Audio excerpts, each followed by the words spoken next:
Mittstråket, littéralement la route centrale, est l'un des principaux axes routiers suédois.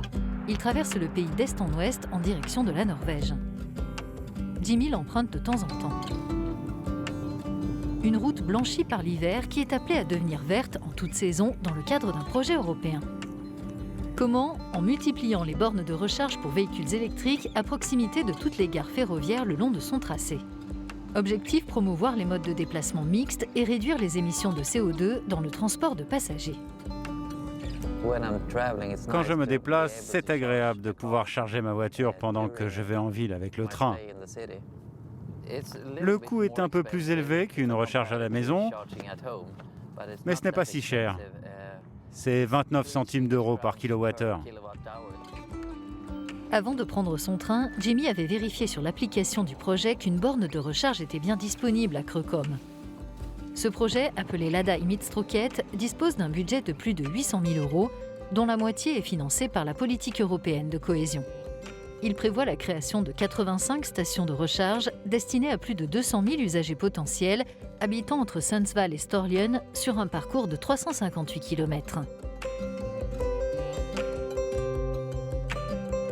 La Suède est le pays de l'Union européenne qui compte le plus grand nombre de véhicules électriques.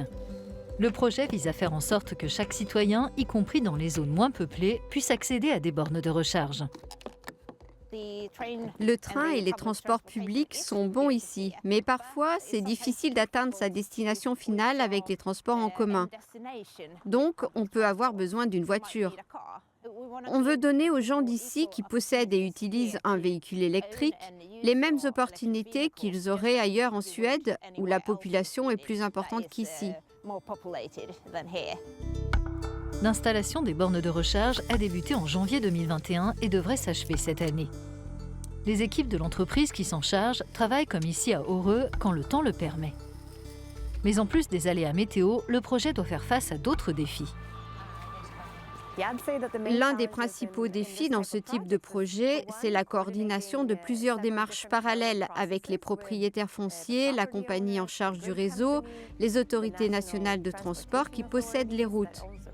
Et nous avons aussi un site qui fait partie du patrimoine culturel, donc il faut en tenir compte. L'ambition, c'est que Mittstråket devienne un corridor de transport prioritaire au niveau régional et international d'ici à 2030.